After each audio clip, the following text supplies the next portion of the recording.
Welcome to study channel. मेरा नाम है मोहम्मद कैसर। बात करेंगे दोस्तों आज की कुछ बहुत ही महत्वपूर्ण अपडेट्स की, लेकिन आगे बढ़ने से पहले एक जरूरी सूचना। बात करेंगे DSSB PRT की इस बेस्ट बुक के बारे में जो चक्षु प्रकाशन की है। सहायक अध्यापक की भर्ती परीक्षा के लिए बुक काफ़ी हेल्प करेगा। 100% अकॉर्डिंग टू सिलेबस ये बुक है और इसमें आप GS, reasoning, maths, Hindi, English शिक्षण विधियाँ पढ़ सकते हैं। 4500 से ज़्यादा इसमें व्याख्यात्मक हल सहित प्रश्न हैं और सबसे इम्पोर्टेंट यहाँ पर 25 सॉल्व पेपर हैं व्याख्या सहित। तो यदि आप इस किताब को लेना चाहते हैं ऑनलाइन तो डिस्क्रिप्शन बॉक्स में लिंक दिया गया है, क्लिक करके परचेज कर लीजिए। यदि आपको ऑफलाइन लेना है ये बुक तो ये मार्केट में भी इजीली अवेलेबल हो जाता है। तो बात करेंगे बीएड के छात्रों से संबंधित सबसे पहली अपडेट की। प्राइमरी से हो गए बाहर और माध्यमिक की भर्ती भी फंसी हुई है। तो बीएड के अभ्यर्थियों को दोहरा झटका लग रहा है। सुप्रीम कोर्ट ने उन्हें प्राथमिक शिक्षक भर्ती से बाहर कर दिया। वहीं पर टीजीटी, पीजीटी और एलटी ग्रेड समेत तमाम भर्तियां 1 साल से अधिक समय से फंसी हुई हैं। प्राथमिक शिक्षक भर्ती से बाहर किए जाने के बाद बीएड को तो तगड़ा झटका लगा ही लगा। जहां पर ये एलिजिबल हैं वहां पर भी समस्याएं हैं। सबसे ज़्यादा भर्ती तो प्राइमरी में ही आती रही है। 2018 में 69,000 पदों पर शिक्षक भर्ती निकली थी। इसमें बीएड के छात्र चयनित हुए थे, लेकिन उससे पहले 68,500 में बीएड के छात्र नहीं थे। छात्रों को उम्मीद है टीजीटी, पीजीटी और एलटी ग्रेड से, लेकिन राजकीय विद्यालयों में भी शिक्षक भर्ती के लिए अर्हता बीएड मांगी जाती है, लेकिन यहाँ पर भी मामला फंसा हुआ है। 6,000 से अधिक पदों का रियायतन यूपीपीएससी को प्राप्त है, लेकिन 1 साल बीत चुके समकक्ष अर्हता की वजह से ये भर्ती जारी नहीं हो रही है। वहीं पर बात करें और शासकीय सहायता प्राप्त माध्यमिक विद्यालय की, तो इस भर्ती को कराने की जिम्मेदारी उत्तर प्रदेश माध्यमिक शिक्षा सेवा चयन बोर्ड के पास है। बोर्ड ने पिछले साल 4,163 पदों पर विज्ञापन जारी किया था। 13 लाख से अधिक छात्रों ने फॉर्म भरा, लेकिन माध्यमिक शिक्षा सेवा चयन बोर्ड बिल्कुल ठप हो गया। वहां पर ना अध्यक्ष हैं, ना सदस्य हैं, किसी की नियुक्ति भी नहीं हुई और ये भर्ती लटक गई।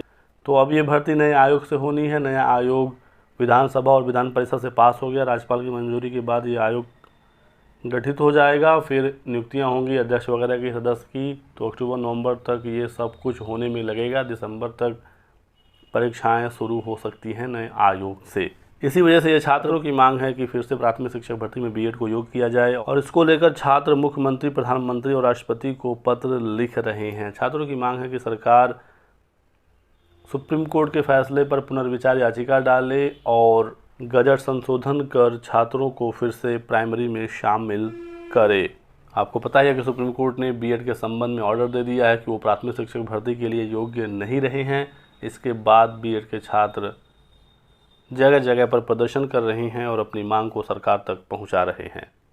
कल बीएड के छात्र एनसीटी पहुंचे थे। ये हैं देवेश शर्मा, जो बीएड के मुख्य याचिकाकर्ता थे। हालांकि सुप्रीम कोर्ट ने सभी याचिकाओं को खारिज करते हुए बीएड को प्राइमरी से बाहर कर दिया और माननीय जोधपुर हाईकोर्ट के फैसले को सही माना। जोधपुर हाईकोर्ट ने कहा था कि एनसीटी का 28 जून 2018 का गजट असंवैधानिक है।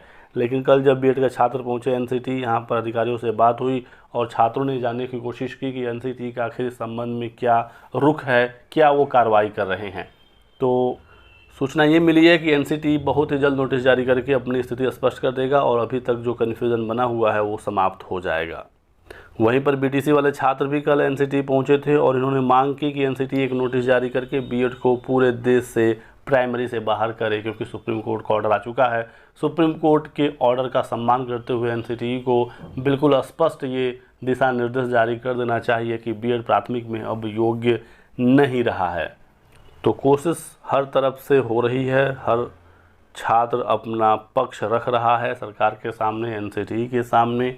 कोर्ट में तो एक लंबी सुनवाई हो ही चुकी है।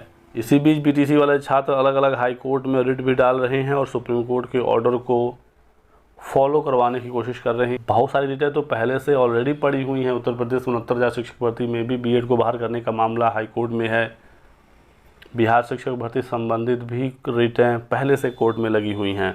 इसी बीच पश्चिम बंगाल से एक नोटिस जारी हुआ और इसको देखकर छात्रों में हलचल है। यहाँ पर सरकार ने डेटा मांगा है कि ऐसे बीएड के छात्र जो प्राइमरी में नियुक्त हुए हैं तो इन्होंने ब्रिज कोर्स किया है या नहीं, क्योंकि सुप्रीम कोर्ट के ऑर्डर के बाद जो नौकरी में लगे हुए हैं बीएड के छात्र, पीआरटी में खतरा उन पर भी है, क्योंकि गजट ही रद्द हो गया जिस आधार पर बीएड प्राइमरी में आया था। तो कम से कम यदि इन छात्रों ने ब्रिज कोर्स किया होता तो ये अपना एक तर्क रख पाते कि हम प्रेजेंट टाइम में एलिजिबल हो चुके हैं पीआरटी के लिए। लेकिन एनसीटी ने गजट जारी करने से पहले भी कोई तैयारी नहीं की, सिर्फ एमएचआरडी मिनिस्ट्री के एक पत्र पर उन्होंने बीएड को प्राइमरी में एलिजिबल कर दिया। इसी वजह से वो गजट रद्द हुआ और उसके बाद भी तैयारी नहीं हुई, क्योंकि ब्रिज कोर्स कराने वाले संस्थान हैं ही नहीं कहीं और छात्रों ने ब्रिज कोर्स किया ही नहीं है। उत्तर प्रदेश के भी 69,000 वाले छात्र, किसी ने भी ब्रिज कोर्स अभी तक नहीं किया है। उत्तर प्रदेश के 69,000 शिक्षक भर्ती में भी चयनित छात्रों ने मुख्यमंत्री से ये अपील की है कि इन छात्रों को जल्द से जल्द ब्रिज कोर्स कराया जाए। 2 साल की नियुक्ति के दौरान ही 6 माह का ब्रिज कोर्स करना होता है, नहीं तो समस्याएं तो चयनित शिक्षकों पर भी हैं। तो बीएड वाले छात्र जहां मांग कर रहे हैं कि सरकार उनके संबंध में प्रावधान करे कि वो प्राथमिक शिक्षक भर्ती में फिर से योग्य हो सकें और जो चयनित हैं कम से कम उनका बचाव सरकार करे, क्योंकि छात्रों की गलती तो इसमें है नहीं कि उन्होंने बीएड कर लिया, सरकार ने एलिजिबल किया, एनसीटी ने नोटिस जारी किया, छात्रों ने बीएड कर लिया। आज जब वो बीएड करके नौकरी कर रहे हैं तो उनकी नौकरी पर खतरा है। जो लोग तैयारी कर रहे थे अब उनके भविष्य पर खतरा है। टीजीटी पीजीटी की भर्ती निकल नहीं रही है। देख सकते हैं प्रधानाचार्य और शिक्षकों के 27,512 पद रिक्त हैं। टीजीटी पीजीटी मिलाकर 24,000 पद रिक्त हैं और प्रधानाचार्य के 2663 पद रिक्त हैं। तो रिक्त पदों की तो कमी है ही नहीं उत्तर प्रदेश में। टीजीटी के 20,465, पीजीटी के 4,384 और संस्था प्रधान यानी कि प्रधानाचार्य के 2663 पद खाली हैं। ये जानकारी खुद माध्यमिक शिक्षा मंत्री जी ने विधानसभा में दिया है। देख सकते हैं एक सवाल के जवाब में माध्यमिक शिक्षा मंत्री गुलाब देवी स्वतंत्र प्रभार ने ये जवाब दिया। ये पूछा गया कि इन पदों पर भर्ती होगी कि नहीं होगी, तो उन्होंने कहा कि भर्ती होगी, नए आयोग के गठन की कार्रवाई है और जैसे ही प्रक्रिया इसकी पूरी हो जाती है भर्ती की जाएगी। तो यदि इन पदों पर भर्ती निकले तो कम से कम बीएड के लिए एक राहत होगी, क्योंकि भर्ती निकलना सबसे ज़्यादा ज़रूरी है, ना कि बीएड और बीटीसी का विवाद को बढ़ाना। प्राथमिक में भी तो ऐसा नहीं है कि भर्तियां हर साल निकल ही रही हैं, बड़ी बड़ी भर्तियां आ ही रही हैं। 2018 के बाद 5 साल बीत गए, एक पद पर भी भर्ती नहीं हुई। तो आप लोगों को नई भर्तियों को लेकर अपनी मांग को तेज़ करने की ज़रूरत है। बाकी आगे जो भी अपडेट जानकारी निकलेगी सूचना आपको दिया जाएगा। फिलहाल इस वीडियो में बस इतना ही। वीडियो को लाइक कर दें और हमारे साथ बने रहें। Thanks for watching.